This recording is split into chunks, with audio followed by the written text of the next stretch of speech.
خربوزے کو دیکھ کر خربوزہ رنگ پکڑتا ہے. میرے میٹھے اسلامی بھائیوں، خدارا ہمیں دوست بناتے وقت سلیکشن کرنی چاہیے. ایک سوال کرتا ہوں آپ کو، میں کہوں کہ جناب آپ نے ایک علاقے میں جانا ہے، وہ بڑے خطرناک سانپ ہیں، آپ کہیں گے نہیں بھائی میں نے نہیں جانا ہے، وہ کاٹ لیں گے تو اتنا گھبراتے ہو آپ؟ جانوروں سے، کیڑوں سے، مکوڑوں سے، چھپکلیوں سے جان کو تکلیف ہو سکتی ہے، مگر اگر بری دوستی مل گئی اور وہ ایمان برباد کر دے، اس پر کوئی سلیکشن نہیں، اس پر کوئی چیکنگ نہیں کہ کس کو دوست بناؤں، کس کی صحبت اپناؤں. ارے وہ صحبت جو اللہ کی ناراضگی کا باعث بن جائے، ایمان کی بربادی کا باعث بن جائے. ابھی بھی شاید بات سمجھنا آ رہی ہو کہ یار دوستی کیسے ایمان کی بربادی کا. میں اسٹرانگ آدمی، میرے بلیف اچھے، میں عقیدے کا اچھا، میں 5 وقت کا نمازی، میں درود پڑھنے والا، اگر چند گھنٹے کچھ دوستوں کے ساتھ بیٹھ جاتا ہوں تو کیسے ایمان چلا جائے گا؟ بلکہ کچھ لوگوں کے ذہنوں میں یہ بھی ہوتا ہے میں اس لیے بیٹھتا ہوں ان کو نمازی بنا لوں گا، میں ان کو قریب لے آؤں گا، میں ان کے بد مذہب ہیں میرے دوست. کچھ یہ بھی کہتے ہیں بعد اللہ، بد مذہب تمہارا دوست کیسے ہو گیا؟ جو اللہ اور اس کے رسول کے بارے میں صحیح عقیدہ نہیں رکھتا وہ تمہارا دوست؟ خود سوچیے آپ، خود یہ لفظ کہنا کیسا کہ جو رب کا دشمن وہ میرا دوست، جو نبی پاک کا دشمن وہ میرا دوست، جو ولیوں کا دشمن وہ میرا دوست، یہ جملہ کیسا ہے؟ ارے کوئی میرے باپ کے بارے میں بری بات کرے میں سلام کرنا پسند نہیں کرتا، اور جو اولیاء کرام، صحابہ کرام، نبی پاک علیہ الصلوۃ والسلام، خود رب عز و جل کے بارے میں بکواس کرتا پھرے اور میں کہوں میرا دوست ہے، استغفر اللہ. سوچو تمہارے ایمان کا کیا ہوگا. لوگ کہتے ہیں ہم اس لیے بیٹھتے ہیں کہ ان کو ٹھیک کر دیں گے. اور پہلے خود تو پکے ہو جاؤ، خود تو ٹھیک ہو جاؤ، خود تو علم دین حاصل کر لو. تو یہ بڑی شیطان کا وار ہے، یہ ایسا میٹھا زہر ہے. اعلیٰ حضرت فرماتے ہیں سونا جنگل، رات اندھیری، چھائی بدلی کالی ہے، سونے والو جاگتے رہیو، چوروں کی رکھوالی ہے. یعنی چوری رکھوال بنے ہوئے ہیں.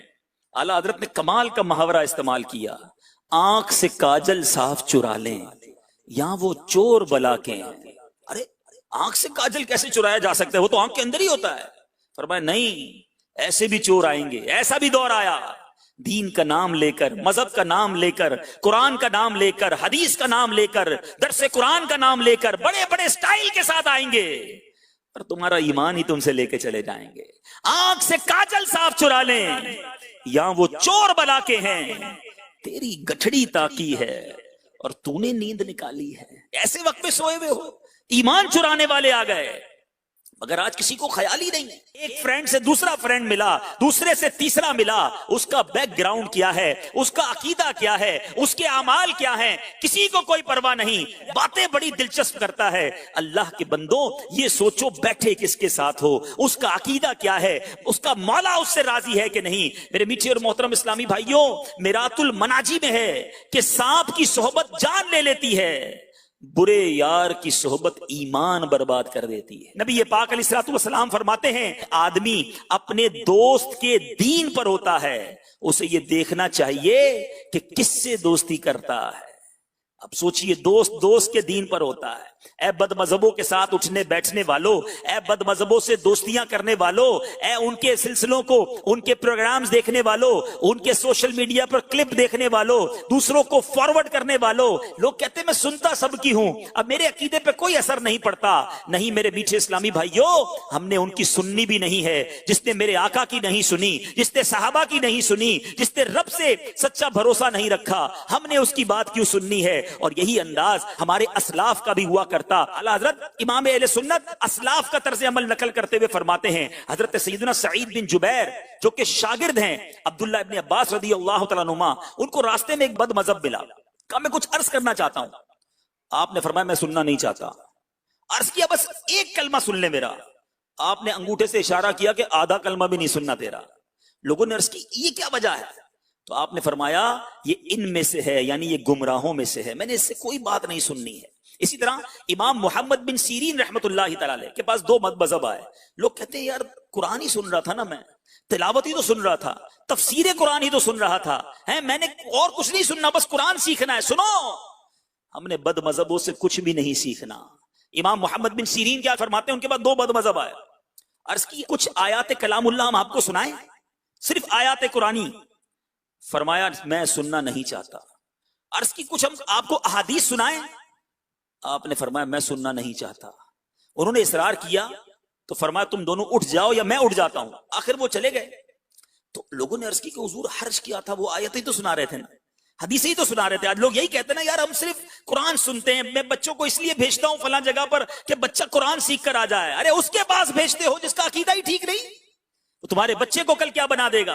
آؤ میں آپ کو آپ کے بزرگوں کا طریقہ بتا رہا ہوں. لوگوں نے کہا حضور قرآن ہی تو سنا رہا ہے, حدیثیں ہی تو سنا رہا ہے. آپ نے فرمایا میں نے خوف کیا کہ وہ آیات و احادیث کے ساتھ اپنی کچھ تعویل لگائیں گے اور وہ میرے دل میں رہ جائے تو میں ہلاک ہو جاؤں. سنو بریلی کے تاجدار, ہم سب کے امام, امام عشق و محبت اعلی حضرت یہ واقعات نقل کرنے کے بعد ہمیں کیا سمجھاتے ہیں. فرمایا آئمہ بزرگوں کا تو یہ خوف کا عالم تھا, اور عوام کو اب یہ جرت ہے ولا حول ولا قوت الا باللہ. دیکھو امان کی راہ وہی ہے جو تمہیں تمہارے پیارے نبی صلی اللہ تعالی علیہ وسلم نے بتائی. آقا فرماتے ہیں ایاکم و ایاہم لا یدلونکم ولا یفتنونکم, ان بد مذہبوں سے دور رہو اور انہیں اپنے سے دور کرو, کہیں وہ تمہیں گمراہ نہ کر دیں, کہیں وہ تمہیں فتنے میں نہ ڈال دیں. اعلیٰ حضرت فرماتے دیکھو نجات کی راہ وہی ہے جو رب نے قرآن میں فرمائی. اللہ فرماتا ہے 7ویں پارے میں سورہ انعام آیت نمبر 68 میں فلا تقعد بعد الذکر مع القوم الظالمین. ترجمہ کنز ایمان, تو یاد آئے پر ظالموں کے پاس نہ بیٹھ. بھولے سے اگر ان کے پاس بیٹھ بھی گئے تو یاد آنے پر فوراً کھڑے ہو جائیں. اے میرے میٹھے اسلامی بھائیوں, یہ ہمیں ہمارے بزرگ سکھا رہے ہیں. دوستی بھی نہیں رکھنی اور ایسے لوگوں سے دین بھی نہیں سیکھنا. احادیث کا مضمون ہے کہ مومن وہ ہوتا ہے جو اللہ کے لیے دشمنی کرتا ہے, اللہ کے لیے محبت کرتا ہے. ہماری محبتیں اللہ اور اس کے رسول کے لیے ہونی چاہیے. کسی سے دوری بھی ہو اللہ اور اس کے رسول کے لیے ہو, اپنے نفسانی خواہشات کے لیے نہ ہو. اللہ تعالیٰ مجھے اور آپ کو دعوت اسلامی کے مدنی ماحول پر استقامت نصیب فرمائے. یہ لائٹ بلب دکھنے میں تو ایک جیسے ہو سکتے ہیں, لیکن جسٹ آن LED بلب سادھارن بلب کے مقابلے 85% بجلی بچاتا ہے اور سالوں سال چلتا ہے. Just on LED bulb